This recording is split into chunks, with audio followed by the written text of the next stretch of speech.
Hey guys, welcome back to the channel. Hope you're having a good one.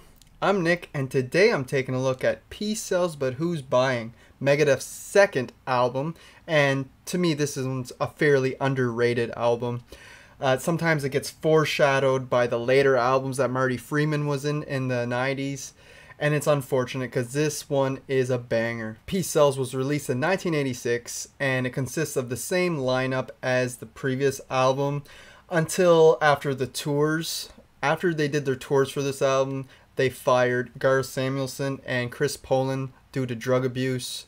Even though the whole band was pretty bad shape at this point with their substance abuses. It was a fairly dark time for the band, mentally and physically, but musically they were pretty much at the top of their game. Right off the bat, look at the album cover, how beautiful it is. This is my favorite album cover out of their whole discography.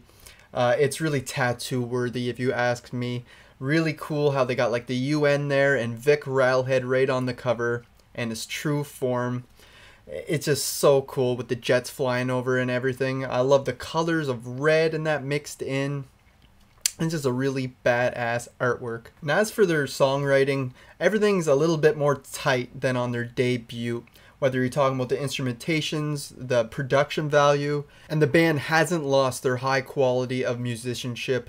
They are crazy in this album with their guitar work, bass, drums, everything is done at such a high level. They're still shredding and soloing like never before. Even the bass stepped it up a little bit. David Ellefson, he was great in the first album, but he was kind of drowned out with the guitars and the production. But on this one, I feel like he has time to shine on his own, especially in like Peace Sells with that iconic riff.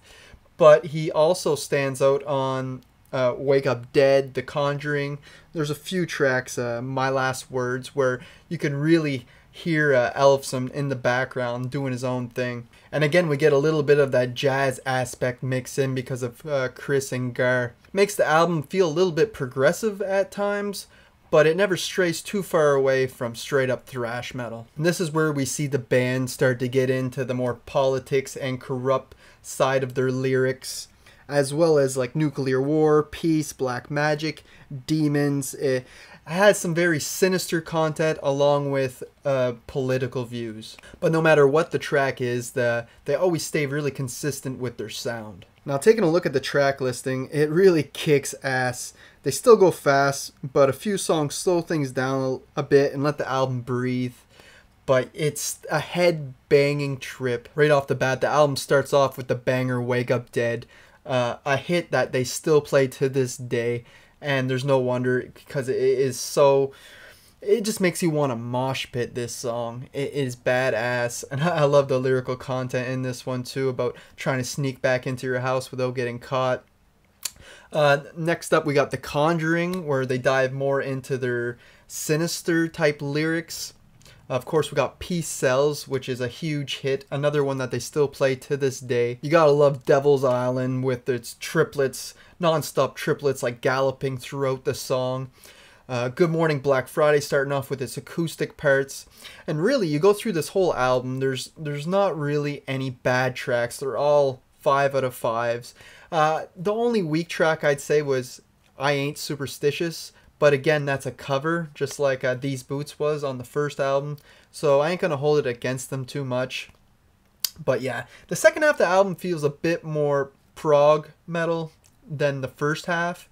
And but it's just awesome. We get these really kick-ass intros, whether you're talking about The Conjuring or Good Morning Black Friday, Bad Omen or My Last Words.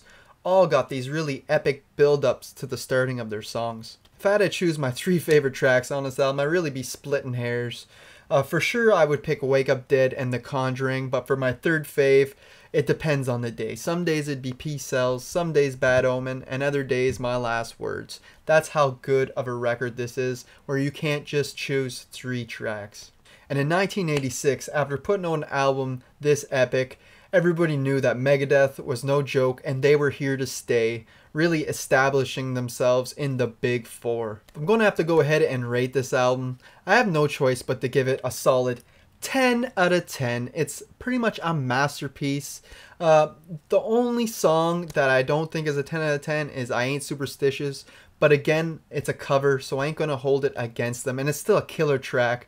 Lots of solos and fills throughout that are really awesome. But it does feel a tiny bit out of place compared to the rest of the tracks. But again, I'm not going to hold it against it because this is just an amazing album that every metalhead should listen to, or not just listen to, should own rather. So there you have it, guys. That's my little mini review on Megadeth. Peace sells, but who's buying? Let me know down below what you think of this great album. Is it one of your favorites? Does the album just not do it for you? I'd love to hear that down below. And if you're feeling generous today, you can like the video, subscribe to the channel, and if you're feeling even more generous, you can go ahead and buy me a coffee. And you can also sign up for my letterbox. All the links to that will be in my description down below, guys. And that's all I got for you today. Thanks for watching.